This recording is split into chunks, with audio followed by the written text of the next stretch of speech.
कहां से मुंह काला करा के आई है?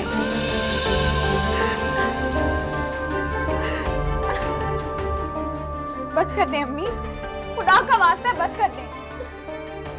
अभी ने जो करना था वो कर लिया।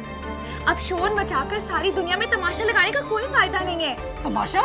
तमाशा तो अभी लगेगा जब सारी दुनिया थू थू करेगी ना हमारे पे, जब देखना तमाशा लगेगा। दुनिया जीने ही नहीं देगी हमें। हाय अल्लाह, ये क्या कर दिया है तूने, क्या कर दिया है? जिसको मैं अभी तक गुड़िया कहती थी, ये हरकत करेगी वो? सारा मेरा कसूर है, मेरा ही कसूर है। सही कहता था तेरा बाप, ना दो इसको इतनी आजादी, ना दो। पर मुझे मान था कि ये मेरी बेटी नहीं मेरा बेटा है। तुम पे हद से ज्यादा एतबार किया मैंने और तुमने सारी हदें पार कर दी। हाय अल्लाह, ये क्या किया तूने